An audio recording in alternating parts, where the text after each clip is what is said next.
One. It's Tony, your Pop-Pop's Workshop. As promised, it's taking me a little bit, but I'm going to do a quick review of the Triton belt and spindle sander that we got several months ago. We've had a chance to run it through its paces and use it mostly a couple of these sizes, but having that variety of options for spindles is great because it allows us to sand the inside of a lot of curves. I did a while back some curved handled charcuterie boards, and using the spindle sander allowed me to really refine the curve in there from where I cut it on the bandsaw. Really just made quick work of getting that down to where I was ready to do some finish sanding with it. So it's been wonderful. Flattening some edges on boards with the belt sander.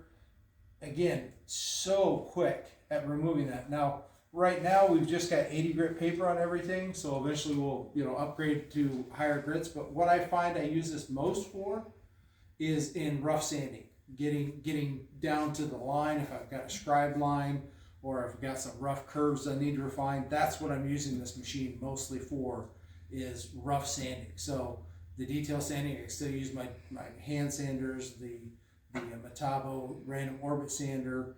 Any of those things work great to do the finish sanding on those parts, but really, especially if I'm making templates or something, I really need to get down to that line quick, and I don't want to waste a lot of time. This machine will hog it out really, really quickly. Durable, I haven't had any hiccups, any problems. Granted, I haven't had it a long time, it's been a few months, but I have no complaints.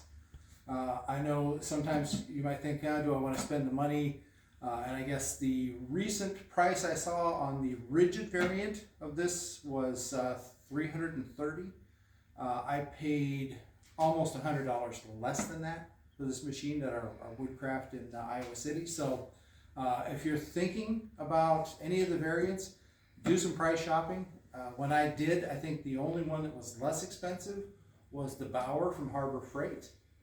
But I went with Triton again because I've seen a lot of people use them. They recommend them. They seem like a durable machine, and they were right. It's a very durable machine. So you've got your options to drop your table to a number of different degrees if you want to bevel an edge on something. We've got an order for some large cutting boards, and I like to keep a bevel on the bottom of those to make it easier to pick them up instead of hand holds.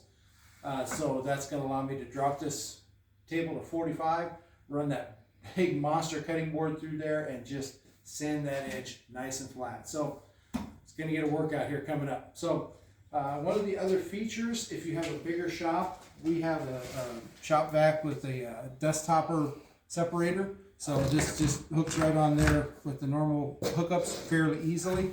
But if you have a larger dust hose connection, so it doesn't fall away, you've got an adapter now, and you go to the larger dust collection option that way. So it comes with the machine, which is great.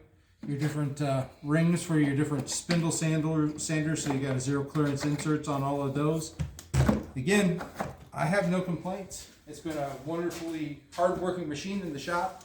I use it several times a week while we're in here, so it's getting use, and I will happily recommend this to anybody that's thinking about getting it. You want one of these, get the Triton. Go to your local go to your local Woodcraft store. They keep them in stock, and grab yourself one today. So hopefully you found this review useful. I appreciate you stopping to the shop. Thank you for watching the video. We try never to take for granted that you've taken your time to do that. We really appreciate it. So hopefully you're having a good day in the shop. And remember, you can do this.